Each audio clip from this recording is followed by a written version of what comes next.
ধরুন, পৃথিবীর গভীরে এমন কিছু ঘটনা আছে যার ব্যাখ্যা আজ পর্যন্ত কেউ দিতে পারেনি। কিছু রহস্য এতটাই অদ্ভুত যে এখানে বিজ্ঞানও থমকে গেছে। আপনি কি কখনো এমন কোনো ঘটনা শুনেছেন যার প্রমাণ আছে কিন্তু উত্তর নেই? আজ আপনাকে শোনাবো এমন 10টি অমীমাংসিত রহস্য যেগুলোর প্রতিটি আপনাকে ভাবাতে বাধ্য করবে আসলে আমরা কতটুকু জানি। ভিডিওর এক অংশ স্কিপ করবেন না, কারণ শেষের রহস্যটি আপনার চিন্তাধারা বদলে দেবে। চলেন, কথা না বাড়িয়ে আমরা মূল ভিডিওতে প্রবেশ করি। আফ্রিকার সাহারা মরুভূমির গভীরে আছে এমন একটি গুহা যেখানে প্রবেশ করলেই মানুষের মাথার উপরে অদ্ভুত চাপ পড়ে, কান ধরে ব্যথা ওঠে, যেন ভেতরে অন্যরকম এক শক্তি কাজ করছে। গুহার দেয়ালে পাওয়া চিহ্নগুলো ইতিহাসবিদদের চমকে দিয়েছে। এগুলো মানুষের মতো হলেও পুরোপুরি মানুষ নয়। লম্বা মাথা, চিকন হাত পা, অন্যরকম চোখের আকৃতি। সবচেয়ে বড় রহস্য, গুহার বয়স নির্ধারণ করতে যতবারই পরীক্ষা করা হয়েছে সববারই ব্যর্থ হয়েছে, যেন সময় নিজেই এখানে আটকে আছে। গুহার ভিতরে 800টিরও বেশি অদ্ভুত চিত্র পাওয়া যায়। রেডিও কার্বন পরীক্ষার সব ব্যর্থ। নাসা এটিকে ম্যাগনেটিক সার্ভেস, অস্বাভাবিক চৌম্বকীয় তরঙ্গ বলে আখ্যায়িত করেছে। তুঙ্গুস্কার বিস্ফোরণ, কিন্তু কোনো ধাক্কার চিহ্ন নেই। 1908 সালে সাইবেরিয়ায় এমন এক বিস্ফোরণ হয় যা এক ধাক্কায় 2000 কিলোমিটার জঙ্গল সমতল করে দিয়েছিল। কিন্তু বিস্ফোরণ হলো এত বড়, বিস্ফোরণে কোনো গর্ত নেই, না কোনো আগুন, না ধাতুর টুকরা। 40 কিলোমিটার দূরে ঘরের কাজ ভেঙে গিয়েছিল, কিন্তু বিস্ফোরণের উৎস আজও জানা যায়নি। 80 মিলিয়ন গাছ একদিকে উপড়ে পড়া, কোনো উল্কা বা ধাতুর অংশ নেই। 33টি বৈজ্ঞানিক গবেষণায় সুস্পষ্ট কোনো ব্যাখ্যা পাওয়া যায়নি। ভারত মহাসাগরের ব্ল্যাক পয়েন্ট, যেখানে কম্পাস পাগল হয়ে যায়। ভারত মহাসাগরে একটি জায়গা আছে যেখানে জাহাজ ঢুকলেই কম্পাস ঘুরতে থাকে 360 ডিগ্রি। নেভিগেশন সিস্টেম বন্ধ হয়ে যায়, রাডার শুধু এক অদ্ভুত ছায়া দেখায়। সাবমেরিন পাঠানো হয়েছিল 12টি, এর মধ্যে 3টি আর খুঁজে পাওয়া যায়নি। এখানে পানির নিচে এমন এক অদ্ভুত খাজ আছে যা পৃথিবীর অন্য কোথাও দেখা যায় না। নাসার স্যাটেলাইটে ব্ল্যাক স্পট ধরা পড়ে, রাডারের 200 কিলোমিটার দীর্ঘ অচেনা স্থাপনার ইমেজ।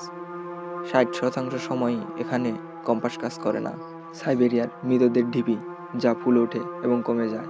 এখানে এমন একটি ঢিপি আছে যা বছরে তার নিজের আকৃতি 2বার বদলায়। বরফের ভেতর ফাঁপার মতো শব্দ। বিজ্ঞানীরা ভেবেছিল এখানে মিথেন গ্যাস আছে, কিন্তু মিথেন গ্যাস হলে ঢিপিটি বিস্ফোরিত হয়ে যেত।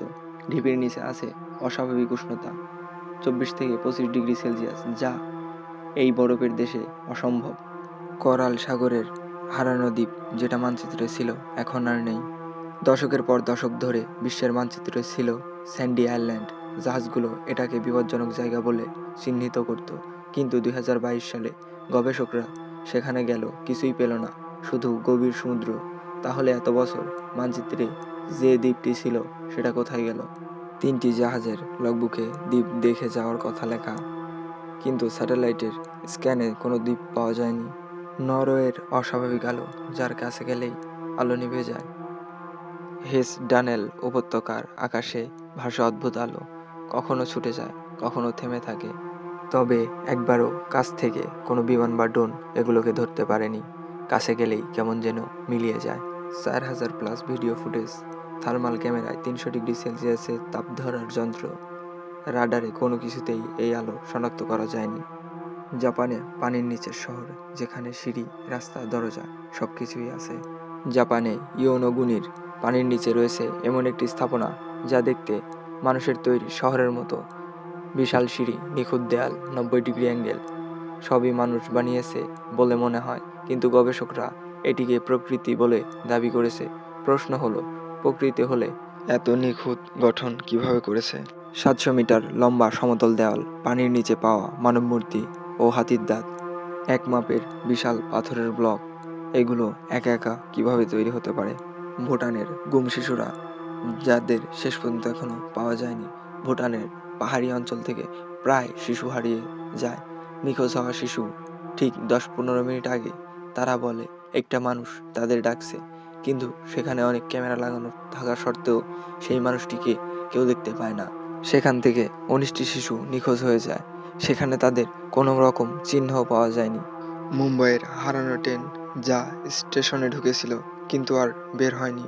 1975 সালে একটি লোকাল ট্রেন স্টেশনে ঢোকে এবং যাত্রীরা সবাই নেমে যায়। ট্রেনটি ডিপোতে নেওয়ার পর মাত্র 10 মিনিটের ব্যবধানে পুরো 5 কামরা উধাও হয়ে যায়। এত বড় ট্রেন চুরি করা অসম্ভব, তবুও আজ পর্যন্ত এর কোনো চিহ্নই পাওয়া যায়নি। সরকারি রিপোর্টে ট্রেন মিসিং, 3বার তদন্তে ব্যর্থ। সেখানকার মাটি অস্বাভাবিকভাবে ঠান্ডা। তারপর থেকেই সেই ট্রেনটি আর খুঁজে পাওয়া যায়নি। নাসার 90 সেকেন্ডের সিগন্যাল, যার উৎস এই পৃথিবী নয়, ভিন গ্রহ থেকে এসেছে।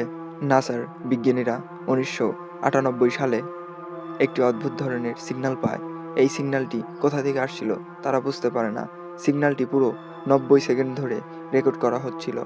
এমন নিখুঁত সিগন্যাল প্রকৃতি কোনোভাবেই তৈরি করতে পারে না। তারা ভেবে পাচ্ছিল না এই সিগন্যালটি কোথা থেকে আসছে। পরবর্তীতে তারা বুঝতে পারে এটি পৃথিবীর বাহির থেকে প্রায় 1200+ আলোকবর্ষ দূর থেকে এসেছে। তারা এখনও এই সিগন্যালের উৎস কোথায় তা সঠিকভাবে বলতে পারে না। 1200 আলোকবর্ষ দূর থেকে আসছে, কিন্তু আজও পর্যন্ত নাসার কাছে এই সিগন্যালের কোনো ব্যাখ্যা নেই। আরও অনেক রহস্য আছে যা এখন পর্যন্ত বিজ্ঞানীরাও সমাধান করতে পারেনি। এই ভিডিওটি যদি ভালো লাগে আমাদের চ্যানেলটি সাবস্ক্রাইব করে আমাদের পাশেই থাকবেন, আর লাইক কমেন্ট শেয়ার করবেন। আপনার একটি লাইক, একটি কমেন্ট, একটি শেয়ার পরবর্তীতে আমাদের ভিডিও বানাতে অনেক উৎসাহিত করবে।